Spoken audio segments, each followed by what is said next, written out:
Hey everybody, I'm Curtis, the Lofty Nscaler. Today I'm going to be doing a little bit of inventory. As you can see behind me, my camera equipment's no longer there. I decided to move it and to move it to another location. It just was too crowded up here with all that up here. But since there was some empty space up here, guess what? My wife decided to put a couple chairs up here. So I think I can make it work with the chairs. They're relatively low back. They're a little bit going to be higher than the first shelf is going to be. We'll just have to play with it. I might wind up taking out the footstools, so it's just the chairs. But it'll give me a place to sit and enjoy the trains if they're just running automatically. And I could just think of the only thing that makes this thing perfect would be a mini fridge or a beer tap, or maybe a filter to filter out a cigar if I decided to smoke a cigar up here, and my wife would freak out if I did that. So probably not the cigar, but maybe the mini fridge. Maybe I'll negotiate with her for a mini fridge. I don't know. But I'm going to take a look at some track to see what kind of Kato stuff I have. Kato, I'm not quite sure what the proper pronunciation is. And take a look at that and see if I'm going to need any more of that. And just kind of look at what I got.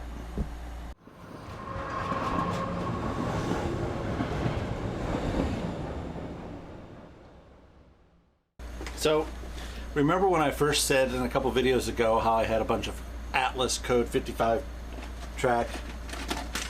Well, these are all Atlas Code 55 switches in this bin here. I mean, I've got a ton of them. Stops. More switches.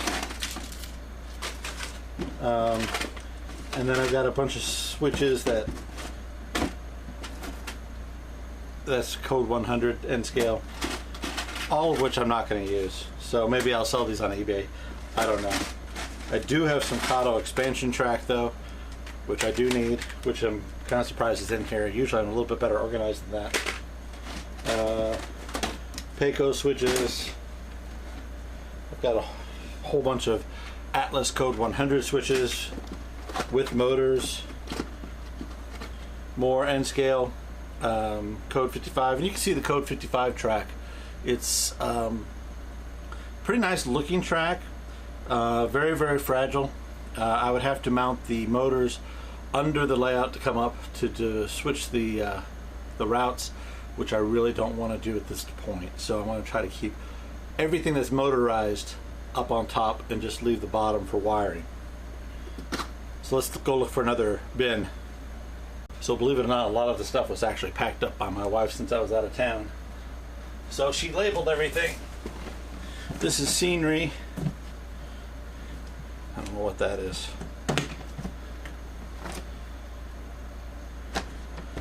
Different kits. We've got a depot.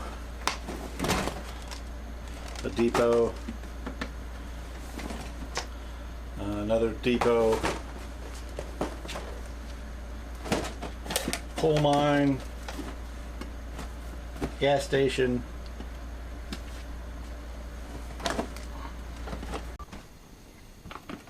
so these are little Bachmann GE44s. I actually have like 6 of these with the DCC decoder in them. They're like $60. We'll see how they run. If they don't run well, then I'll just have to replace them with something else.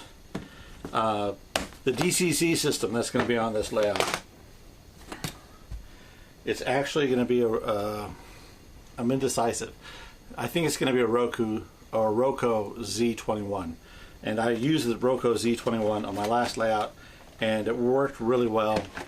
There are some differences with the Roku Z21. For instance, their LocoNet is different than Digitrax, so you can't use LocoNet pieces from Digitrax with LocoNet pieces from Roku. So one of the solutions is you just have to buy different LocoNets. Like this is a LocoNet detection device. It's from DigiKeys in the Netherlands, and they work really well. The difference is, I think, is the power routing. So these are like LocoNet T whereas the Digitrax will actually have power going through the cable, so which you can't have. And S88N is like the old Marklin type of detection system, so if you had a layout, this would be backwards compatible with that. I also use a company called Uhlenbrock. This is a good device too. These are more expensive. These are about the same price as these, but this has 16 detection areas. This only has 8. Since I'll have a reverse loop on this, or at least one reverse loop, I'll use these for reverse loops, because I can only use one detection device per reverse loop. So I don't want to waste 16 slots on a reverse loop that may only have 3 sections in it, so it's better to just waste one. 3 slots. And then I believe this is a dual frog juicer, but I use it for a reverse loop. And this is Tam Valley. So that's my reverse loop. So stuff is kind of put in here. This is a ESU switch pilot servo. So it's used to activate servos, which I will not be using. I will be using a Digitrax device to throw switches. So I got a bunch of stuff in here. So frog juicer. I probably won't be using the frog juicers on the Kato switches. So that'll save me a little bit. But I got them all. I got all this stuff. Just kind of accumulate over the years. So for main platform, I'm going to use the Walther's butterfly platforms for the main station. That one's open because I had to pull out a platform to see the width on my last layout to make sure I could put it in there. So I might be missing a platform. No, they're both here, thank goodness. But the train's got to be able to pull up there. Also gonna have to worry about height because the built-in track bed with the Kato, I want the steps to be even with it. So Union Station. For a Union Station, I was actually thinking about building this monster. So it's 16 inches wide by 6 inches deep. Might be a little bit too big. But I need a Union Station. So what I might have to do is do some scratch building or cut it to reduce the width of it to make it smaller. It is the main centerpiece of that first area, so maybe it'll work out okay. I don't know. Foam. Picked it up at Michael's. It comes in different thicknesses. I was thinking about cutting strips of this and putting it under the Kato track to lessen the sound. Don't know if I'll need it. Just thought I'd experiment with it. Yeah. More Walther's kits in here for different structures.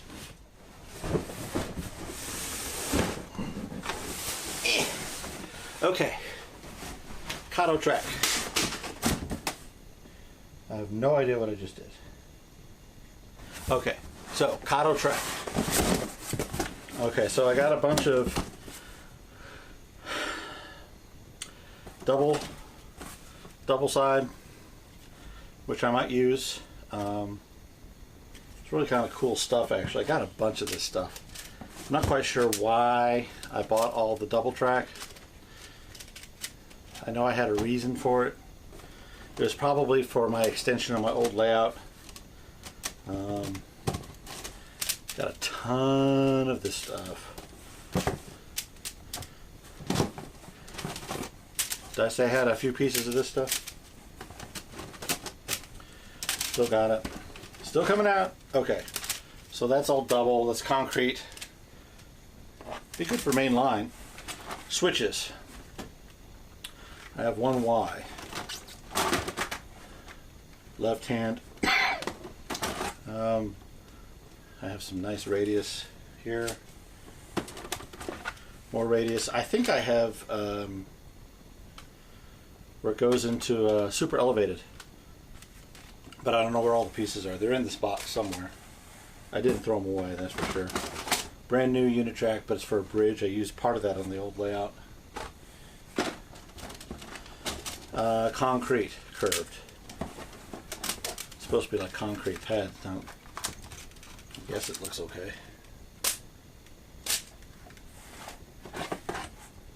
More concrete. God, I got a bunch of this stuff. More. Now this is, I think, where this is the super elevated stuff here. So there's arrows on how it all goes together. I've ordered new connections for these little things here, because some of the Kato track that I have is old. I bought off of eBay where they said it was new, but it actually wasn't new. So I've been pulled off an old layout. It's probably just fine, but I wanted to make sure that I have a good connection, so I ordered new connections. And also another thing, what I'm going to do is I'm going to solder my wires to the bottom of these connections, and I'll go over that in a video at some point. I do have a Digitrax Zephyr unit, right, Chia.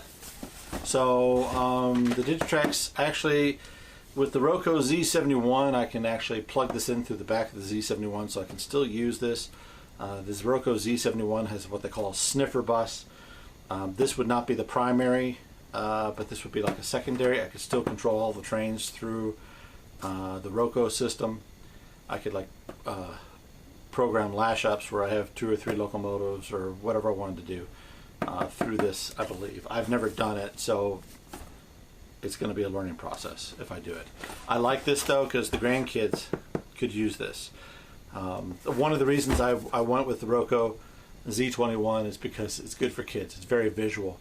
The interface is slick. They can use an iPad or their iPod or their iPhone, and they can control locomotives from it, and it's the exact same interface that they use on their phones or on their iPods, and so it's really attractive for younger people. I think that the Digitrax controls can be a little overwhelming, even for a guy like me. There's so many buttons. I mean, once you learn what everything does, it's fine. But the Digitrax makes a great product. But the Roku Z71 is just a very visual format for the kids to use, and they love it. So anyway, that's that. I'm not going to throw it away. I'm going to keep it for sure. So switches. So I've got switches here. I got to count how many switches I have. Keep them all together, because then I have to know, of course, if I have to replace anything. Terminal rail joiner, buffer stops, going to use those. Expansion tracks. Seems to me I had a whole box of these things. I don't know what I did with them, but they're around. So each section is going to have a piece of expansion track, so I don't have to worry exactly about where things line up, and I can pop it in and out easily. So anyway, that's sort of it right now. I'm going to go through this. I'll have a better idea of what I need to order. If I need more switches for this first layout, I know I'm going to have more switches. But I got a bunch of just single track. Some of this is old, some of this is new. Like I said, I want to put new connectors on them.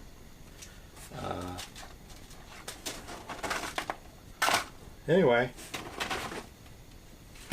another expansion. Oh, and then this is snap track to conversion track. So if I want to put like Atlas Code 100 track, flex track, I can use these to convert to Code 100. I really don't want to do that, but I might, and see how it works. Atlas Code 100 is pretty bulletproof too. That works pretty well too. So anyway, that's really it today. Sorry, it's just kind of a blah episode, but I just kind of wanted to show you what I'm doing right now. I know it's coming out late. I'm trying to have 3 episodes to you guys every week, regardless of what's going on, but I just had some things going on the last couple days, so this episode's coming out late. I appreciate your patience and the time that you're spending watching my videos. There's a lot of other choices. If you haven't subscribed, I'd appreciate it if you subscribe. If you'd like to share the video, please go ahead and share it. If you like the video, give it a thumbs up. If you don't like the video, I'm really sorry. But thanks for subscribing and thanks for watching, and we'll see how this progresses. So the next step is I got to go to Lowe's and pick up some foam and cut down a piece, and then we'll actually start kind of laying out the track. And then when I get those rail joiners in, I'm going to start soldering those up. I'll show you how I do that. It's kind of a cool process. It's not my process. I actually saw someone else do it on YouTube. I thought it was pretty brilliant, so I thought I'd use it. All right, thanks guys. We'll talk to you later. Oh, guys and gals, we'll talk to you later. Take care. Hey, honey. How are you? Yeah. How was your trip today? Mm-hmm. Yeah. Did you get through security okay? Okay, good, good. Hey. Yeah, no, my day's been horrible. I am still at it, too. It has really been one of those days, a real hell day. Yep. Hey, I got a question for you. Do you remember when I rode on the Union Pacific Challenger from Kansas City to St. Louis for 3.5 hours and did all those photographs? Yeah. Yeah, that was really cool. Well, Athearn has come out with a N-scale big boy, which is like the big brother of that Challenger I rode on, 3985. Yeah, it's super cool. It's got sound on it, and how much? Oh, well, yeah, just shy of $400. No, what do you mean no? They're only going to probably make it one time. No means no. Well, it would be really cool on my set. Well, no, it actually wouldn't run because my corners probably be too tight, but it still would be really cool. No. Okay. All right. I didn't even get to ask, and you already said no. All right. Love you, honey. Mm-hmm. Bye. But it still would be really cool. No. Okay. All right. I didn't even get to ask, and you already said no. All right. Love you, honey. Mm-hmm. Bye. But